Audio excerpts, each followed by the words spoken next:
Well, here we are back again. Now we've got some understanding of what paradigms are.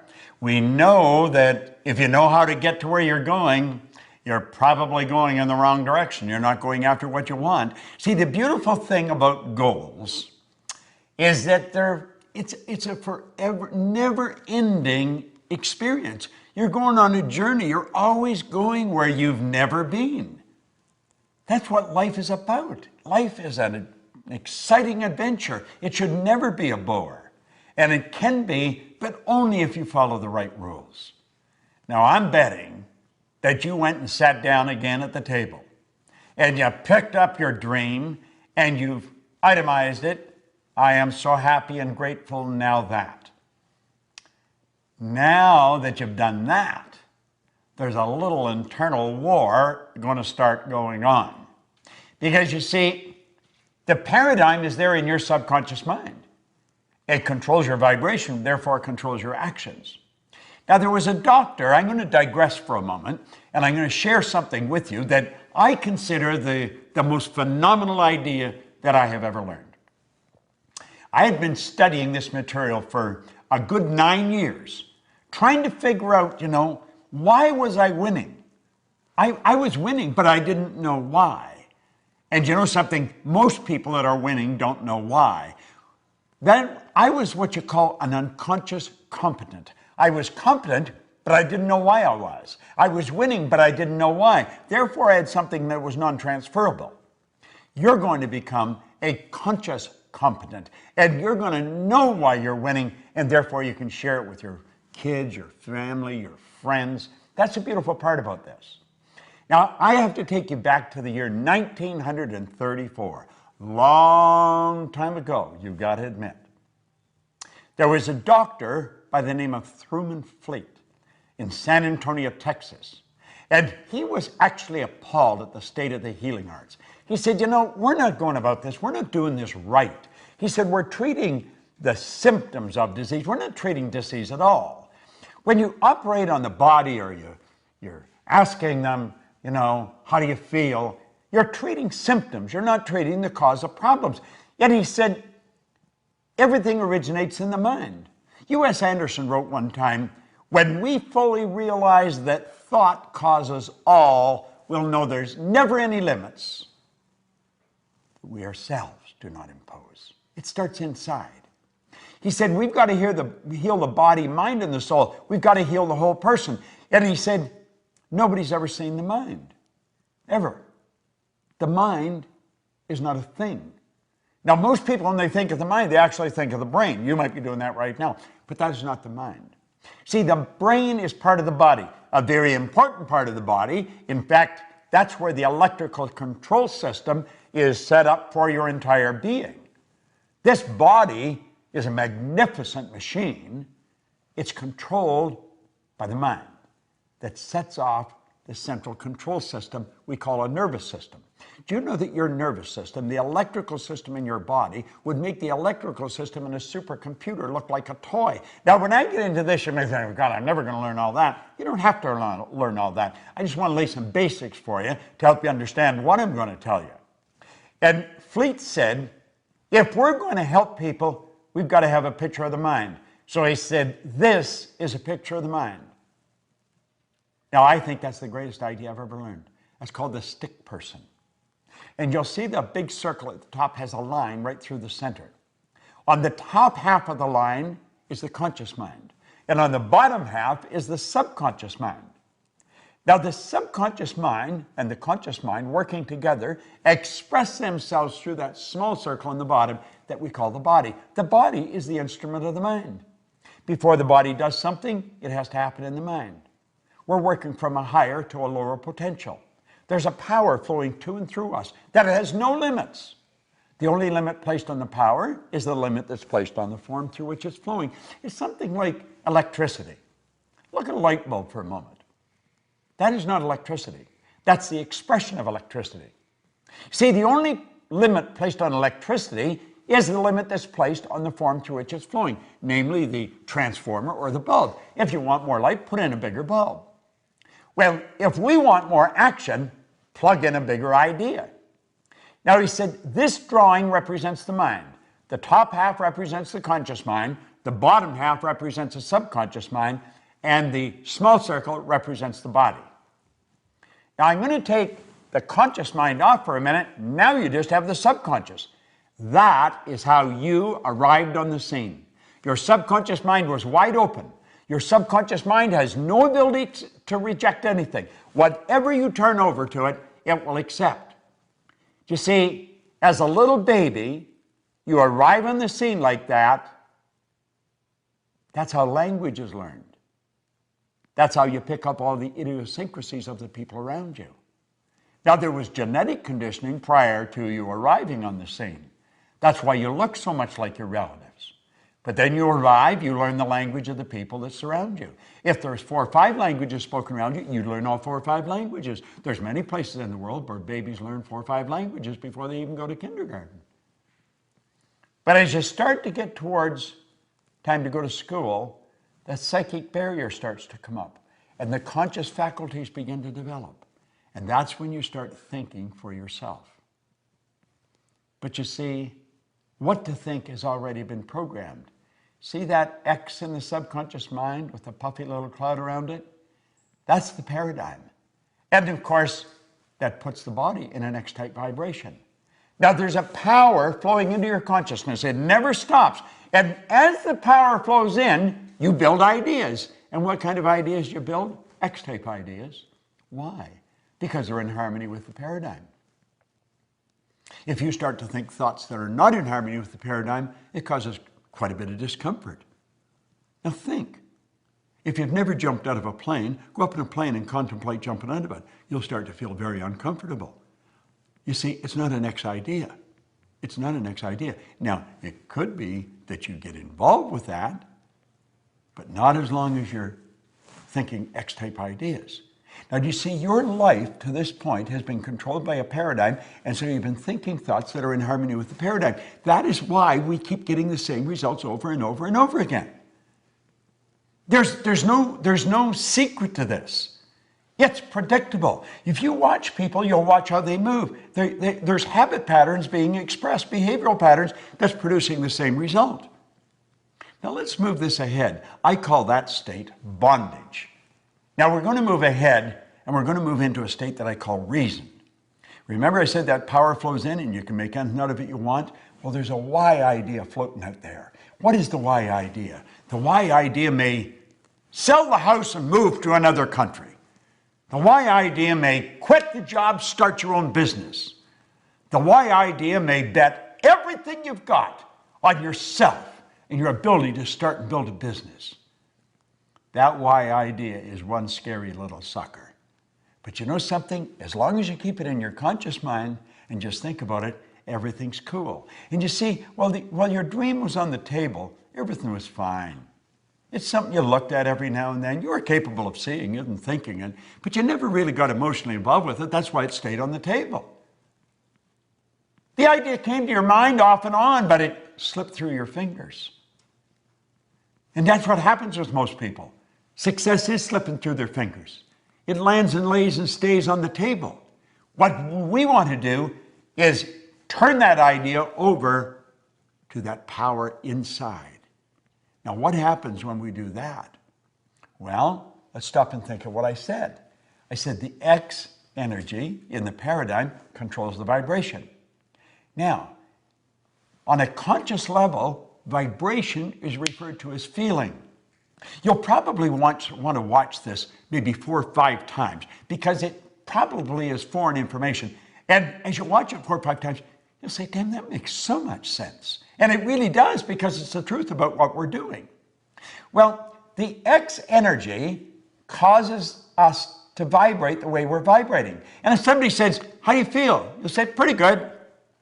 Or I don't feel too good. What you're really saying is, I'm in a great vibration or I'm not in a very good vibration. What happens when you're not in a very good vibration? You're emotionally involved in a negative idea. See, your subconscious is your emotional mind. Now, if you go to turn that why idea over to the subconscious mind, which is what you have to do if you're going to act on it, all hell breaks loose. Now look at this. When you do that, when you take the why idea and you turn it over, you're going to find that worry, fear, anxiety strike, bang! A terror barrier pops up and you bounce off that terror barrier and you go right back into bondage. You think, oh God, I don't really want to do that. I mean, I don't need all that money. And I'd have all those income tax problems. And besides, I don't want to have the responsibility of a company. I may not earn much here, but I feel safe here. That's what keeps most people where they are. You see, the worry is on a conscious level. You worry you're not going to put it all together. Remember, you can't see the results. You can't see how you're going to do it. And that worry instantly turns into fear. You impress worry, and it turns into fear. Now, whatever's impressed must be expressed, and it turns into anxiety. Now, in a future lesson, I'm going to show you where it goes from there. But for the benefit of this lesson, you don't like to stay in an anxious state. And a terror barrier bounces up, and you bounce right off the damn thing, and you go right back into bondage. Have you any idea how many people do that? Have you any idea how many people are doing it today that are just about a 9-iron away from where you're sitting? Your friends, your relatives, people that are absolutely brilliant, and you'll look and you'll say, you could do that without any trouble. You're so smart. We think they can, but we can't. Do you want to know something? You're every bit as smart. All the knowledge there ever was or ever will be is locked up within you. Now think about what I'm saying. All science and all theology, the only two sources of reference we've got to go to, tell us that we've got deep reservoirs of talent and ability within us. We're spiritual beings, and our spiritual DNA is perfect. There's perfection within us, and Spirit's always seeking expansion and fuller expression. There's something in you that wants to express itself in a greater way. There's something in you that wants you to reach, that wants you to stretch, that wants you to get out and do something. But that terror barrier, boom, every time you think of doing it, it scares the daylights out of you. See, the XY energy doesn't mix. It's opposing energy. It sets up a foreign vibration, and it causes a very uncomfortable feeling. I want you to think of this for a moment. I want you to imagine that maybe we're at the end of the road. The two of us. We may be buddies, but we're at the end of the road. Now, you know when you get to the end of the road, if you're here for a long time, you could end up where your mind is as sharp as a tack, but the body just isn't cutting it. And they may have us tied in a wheelchair so we don't fall out, or in a crib bed, because there's no strength in the body. It's depleted, but our mind is sharp. So all we got to do is sit there. Wouldn't it be a terrible thing to reflect back on all those dreams we left on the table? Wouldn't it be a terrible thing to sit there and say, I wonder what would have happened if we had moved there? I wonder what would have happened if I had built that company. I wonder what would have happened, but I can't go back. If only I could go back and do it again. If I had known just how short life really is. If only. Wouldn't it be much better to sit there and relive all the big moves we made? Even the big losses would be exhilarating to relive them. Wouldn't it be wonderful to go back and relive the dreams that we conquered? Oh my goodness, I think that would be great. Well, you see, you've got a choice. And you can go crashing right through that terror barrier. Joseph Campbell said, the cave we feared enter holds the treasure that we seek. Now, you see, you've got it within you to just say, I'm going for it. See, on the other side of the terror barrier is freedom. And you know that's what we seek? If you go to Washington, D.C. in the United States of America and go visit the Korean Wall, in honor of all the Americans that lost their life in Korea, you will see carved into granite, freedom is not free.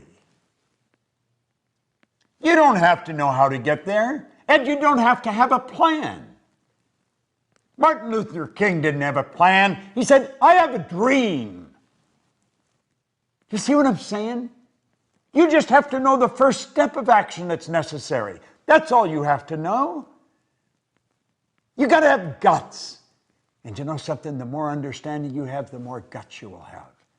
When you go crashing through that terror barrier, the fear doesn't leave, the uncomfortable doesn't leave, but through the repetition of impressing the why idea over and over and over, it eventually leaves. And you build a new paradigm. And then you start the same journey over, but you're starting it from a different place.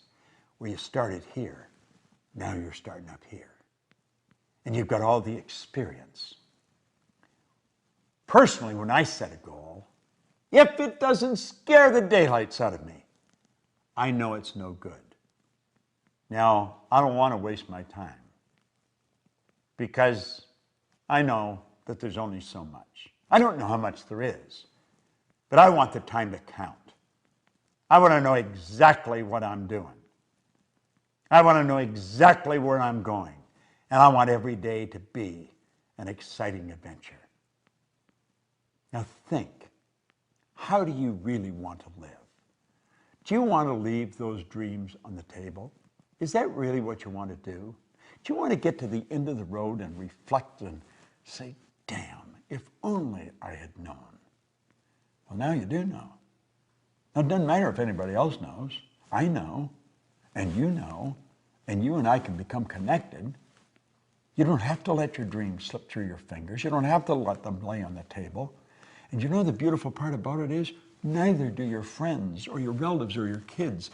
You realize when you learn this, you've got something that's transferable that you can give to their children, and the breed will just improve to no end. No one in my family ever went to school. So when I was 15 or 16, they said, are you going? No, I'm out of here. That was accepted. That was part of the paradigm. I started to study this material before any of my children were born. I didn't ask them if they were going to go. I just changed one question.